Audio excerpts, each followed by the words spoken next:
Churchill ने total cabinet को बुलाया, 25 मेंबर्स थे अलग अलग डिपार्टमेंट के, और चर्चिल ने उसे बुलाया, कहा कि आप पूरे मेंबर्स बैठेंगे, पूरे कैबिनेट को इतने इंपॉर्टेंट फैसला में होना चाहिए, पूरे काउंसिल ऑफ मिनिस्टर्स को उसने बुलाया। 25 मेंबर्स उस हॉल में बैठे जो जस्ट हाउस ऑफ कॉमन्स के बगल में था। हैलिफैक्स कुछ बोलते उससे पहले चर्चिल ने ही शुरू कर दिया। चर्चिल ने कहा कि हमारे ब्रदर्स एंड कलीग्स, स्थिति नाजुक है, मैं भी समझता हूं, ब्रिटेन पर अपार खतरा है, हजारों लोग मारे जा सकते हैं, लेकिन एक उम्मीद है तो इसी से है कि अगर हम किसी भी तरीके से एडोल्फ को रोक पाए तो फिर भविष्य हमारा है। लेकिन हां, कोई कारण नहीं बनता आप लोगों को यह आशावाद रखने का, यह भी मैं समझ रहा हूं, क्योंकि हमारे साथ कोई नहीं है, हम बिल्कुल अकेले हैं। लगभग संपूर्ण यूरोप पर प्रत्यक्ष और अप्रत्यक्ष नियंत्रण जर्मनी का हो चुका है, इसलिए आप इस तरह का आशावाद रखें, यह उम्मीद हम नहीं कर सकते। लेकिन चलिए हम आपसे गहन निराशा की बात करते हैं। यह आइलैंड समाप्त होने वाला है आपके विचार में, क्योंकि अगर हम लड़ते रहे तो हम जर्मनी के साथ रेजिस्ट नहीं कर पाएंगे। आपका यही मानना है? यह सही है, यह भी एक विचार है। अब देखिए, वैसे यह आइलैंड समाप्त होता है, यह वह आइलैंड है जो ऐतिहासिक है हजारों वर्ष से। अगर हम इस एग्रीमेंट पर साइन करते हैं, जिसको कि हैलिफैक्स महोदय एग्रीमेंट कहते हैं, वो सरेंडर होगा। और अगर हम सरेंडर पर साइन करते हैं तो क्या क्या परिणाम होगा उसको देख लीजिए।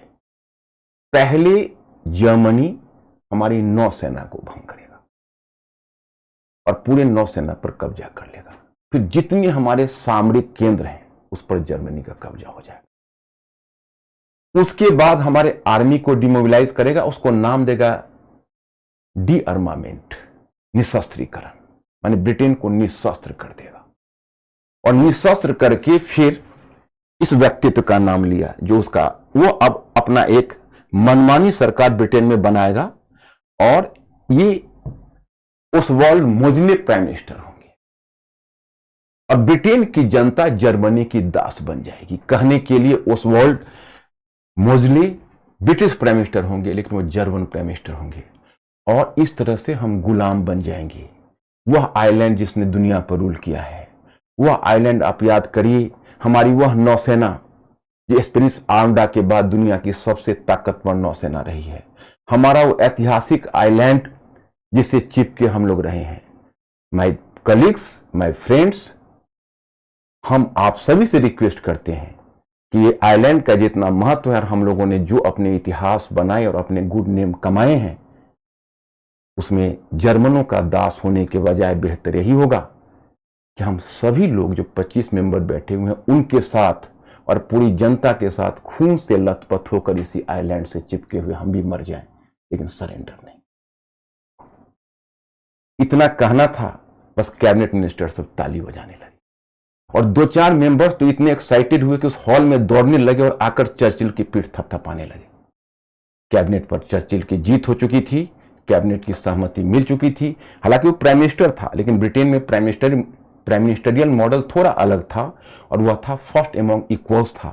कैबिनेट का समर्थन चाहिए। अब कैबिनेट का समर्थन लेने के बाद तब हिटलर चला पार्लियामेंट का समर्थन लेने 4 जून को। उसी में वो ऐतिहासिक भाषण हुआ, क्योंकि वहां भी मेंबर्स ऐसे थे जो असमंजस में थे कि हमें युद्ध में आगे आना चाहिए या नहीं। वो बड़े असमंजस की स्थिति में थे।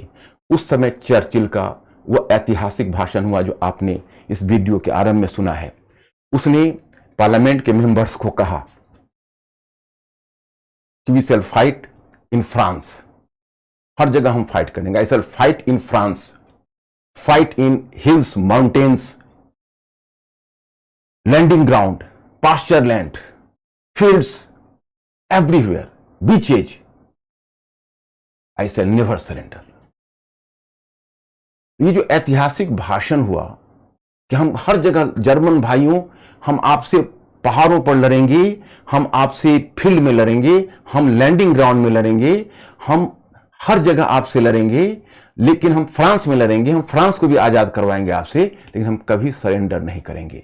और उसके बाद पूरे पार्लियामेंट का समर्थन चर्चिल से मिल गया। देखिए, यह तारीख है 4 जून, और 22 जून को हिटलर ने गलती कर दी। उसने सोवियत रूस के साथ संधि तोड़ के सोवियत रूस पर हमला कर दिया। देखिए कैसा मौका ब्रिटेन को मिला। अब सोवियत रूस जैसा एक रिसोर्सफुल देश उसके साथ खड़ा था, और वो सोवियत रूस के बचाने के नाम पर इस वॉर को खींच सकता था। अब वो अकेला नहीं था, और तब उसका दूसरा पार्टनर आगे जापान गलती करेगा, और वह जापान की वह जो गलती है, और वह गलती होगी पर्ल हार्बर पर, अमेरिकन पर्ल हार्बर पर अटैक, जो 7 दिसंबर 1941 को करेगा। और फिर संयुक्त राज्य अमेरिका इस युद्ध में कूद जाएगा, और दुनिया की 2 सबसे रिसोर्सफुल कंट्री के जब रिसोर्सेस मिलेंगे तो इस जितनी धुरी राष्ट्र एक्सिस पावर्स हैं वो बौने पड़ जाएंगे। और फिर 15 अगस्त 1945 को एलाइड पावर्स की जीत के साथ सेकेंड वर्ल्ड वॉर समाप्त होगा। अब माय स्टूडेंट्स एंड व्यूअर्स, अगर चर्चिल ने उस दिन समर्पण कर दिया होता और हैलिफैक्स की बात मान ली होती, तो आज इतिहास, ब्रिटेन का इतिहास एक भयंकर अपमान के साथ समाप्त होता, और आज आपके हिस्ट्री के सिलेबस में एक ऐसे ब्रिटेन की कहानी रहती जो इस करुण कहानी होती। उस करुण कहानी को अकेला चर्चिल ने पलट दिया। उसने केवल ब्रिटेन को नहीं बचाया, यूरोप को बचाया, दुनिया को बचाया, ह्यूमन सिविलाइजेशन को बचाया। क्योंकि हिटलर की जीत होने का मतलब केवल यूरोप में नाजीवाद का फैलना नहीं था, पूरी दुनिया में नाजीवाद का फैलना था। अब आप बताइए, ये नायक था या खलनायक, निर्णय आपको लेना है। और उससे भी बड़ा निर्णय लेना है कि हम लोग छोटे छोटे निर्णय लेने में घबरा जाते हैं। लेकिन अब सोचिए, जब वो व्यक्ति ने और वो प्राइम मिनिस्टर ने या वो पॉलिटिकल लीडर ने जब दुनिया के भविष्य का निर्णय लिया होगा, तो कितना वो असमंजस का समय होगा। आज मैं इस लेक्चर को यहीं समाप्त करता हूं, और फिर आपसे मिलेंगे। Thank you very much.